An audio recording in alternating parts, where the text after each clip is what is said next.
Whether you've just entered your first sportif, have a target event on the horizon, or are one of the very best in the world, thorough preparation can make or break how an event goes and be the difference between achieving that lifelong dream and being sat on the side of the road crying. Well, today, to let us in on the secrets of how the pros prepare for races, I'm chatting to Paris-Roubaix Femmes winner and current Italian national champion Elisa Longo Borghini, someone who definitely knows what it takes to make sure they're at the top of their game when it matters.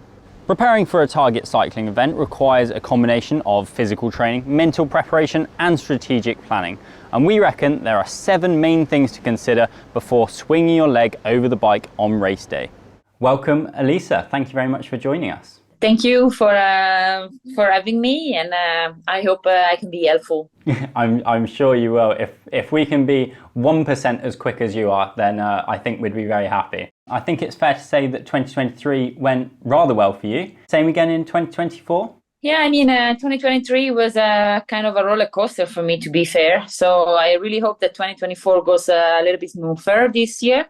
And yeah, my year's targets are first of all Liège, the Giro, and then the World Championships.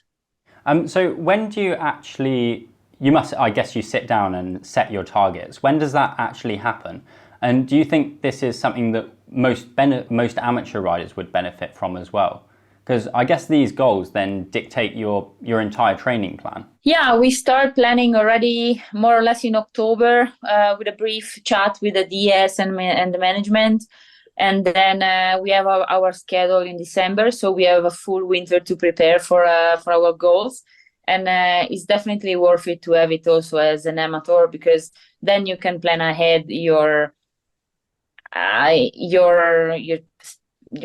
trainings, your preparation, and then I think even your holiday from work, because if you are an amateur, you are normally working, and it's really important to plan in advance when to go working and to probably speak to the husband or wife if they are agree with that. Mm-hmm. You know.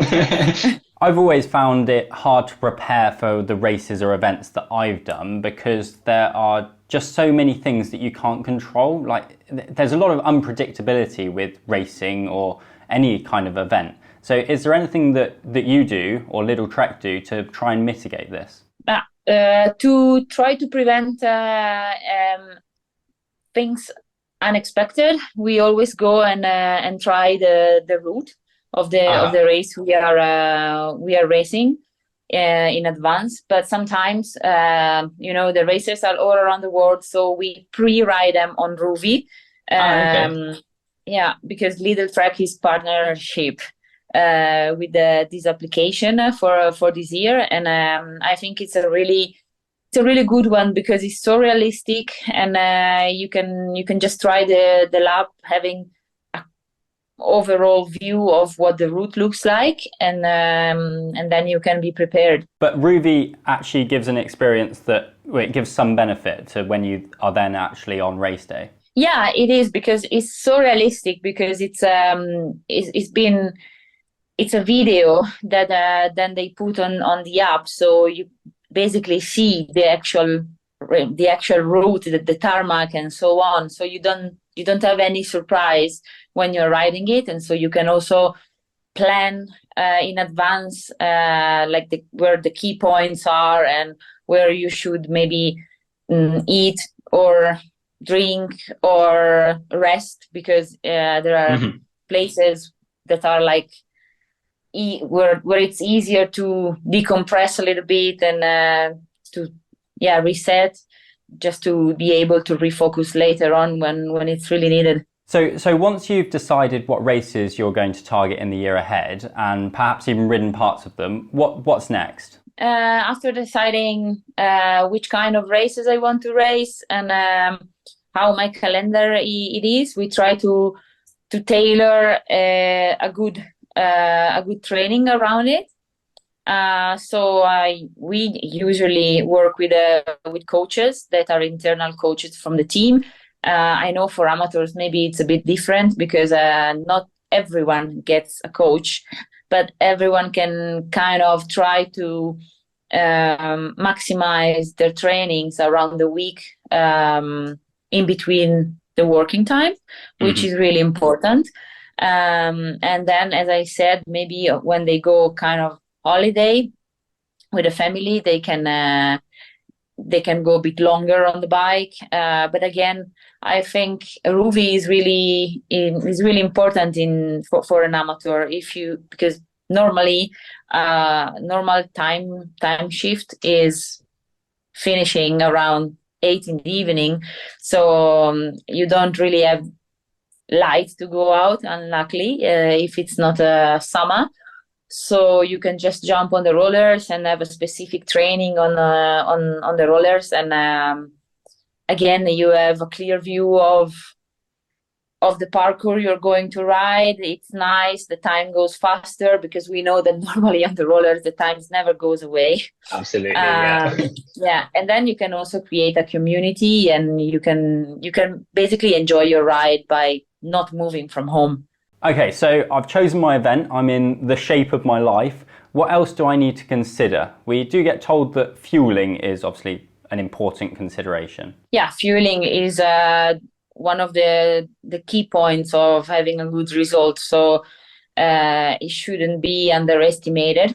We as pro cyclists have the luck to have the nutritionists that are really planning every race for us, and every training in terms of performing at our best.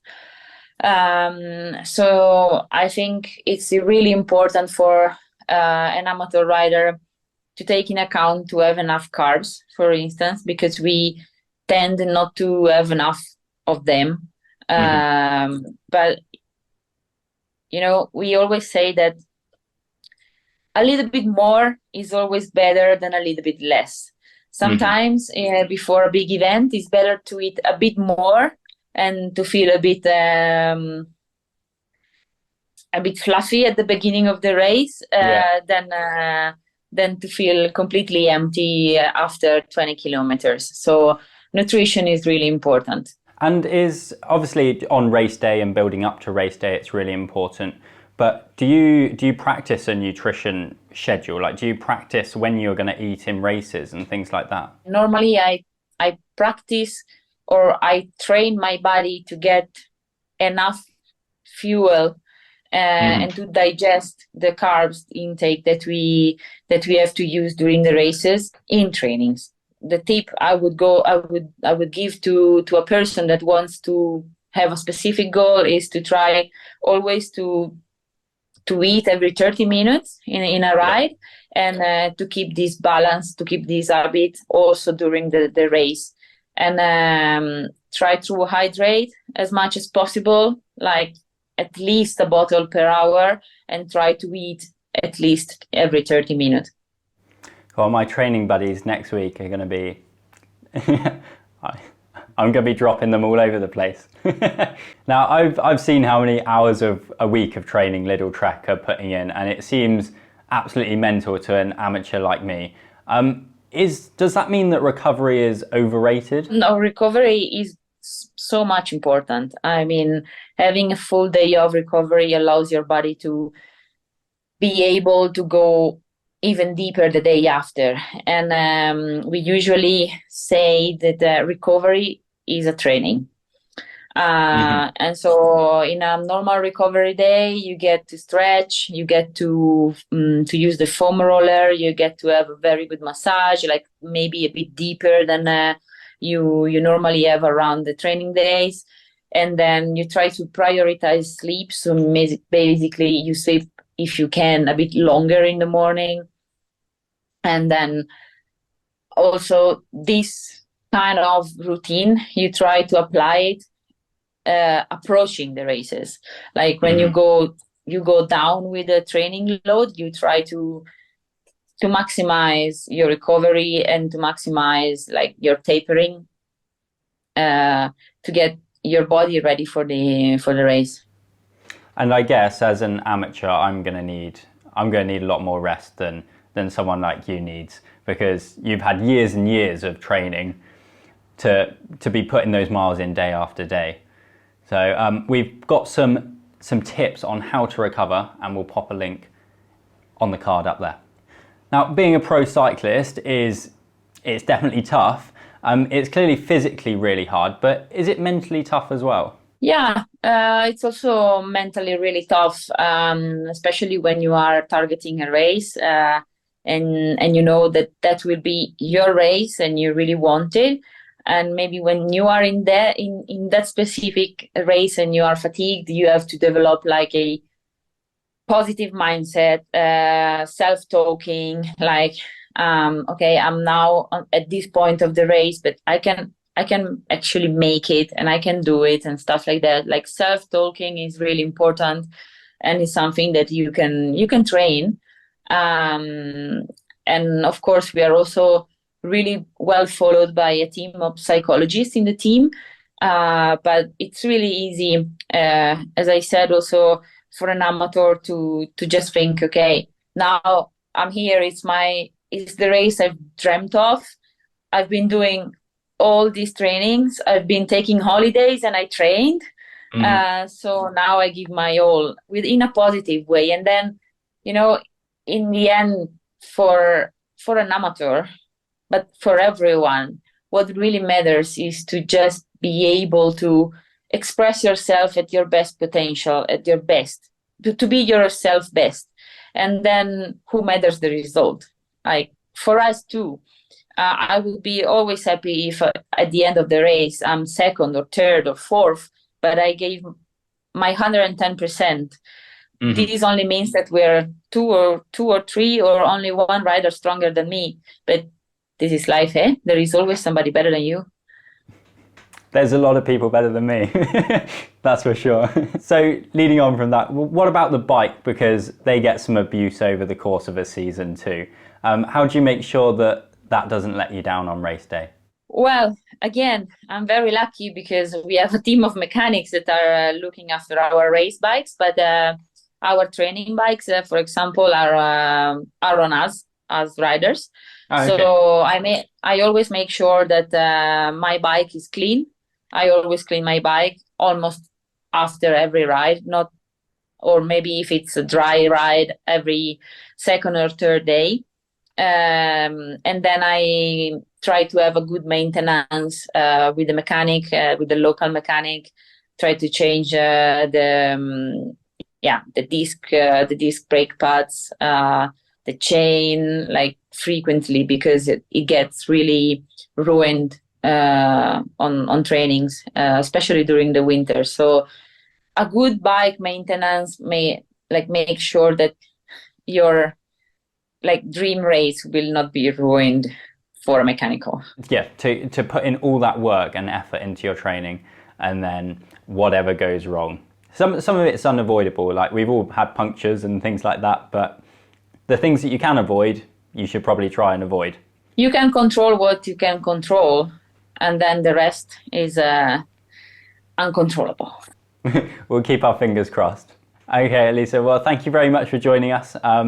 We'll be sure to put some of those tips into action. I certainly will. And good luck for the rest of the season. Thank you, and thank you again for having me.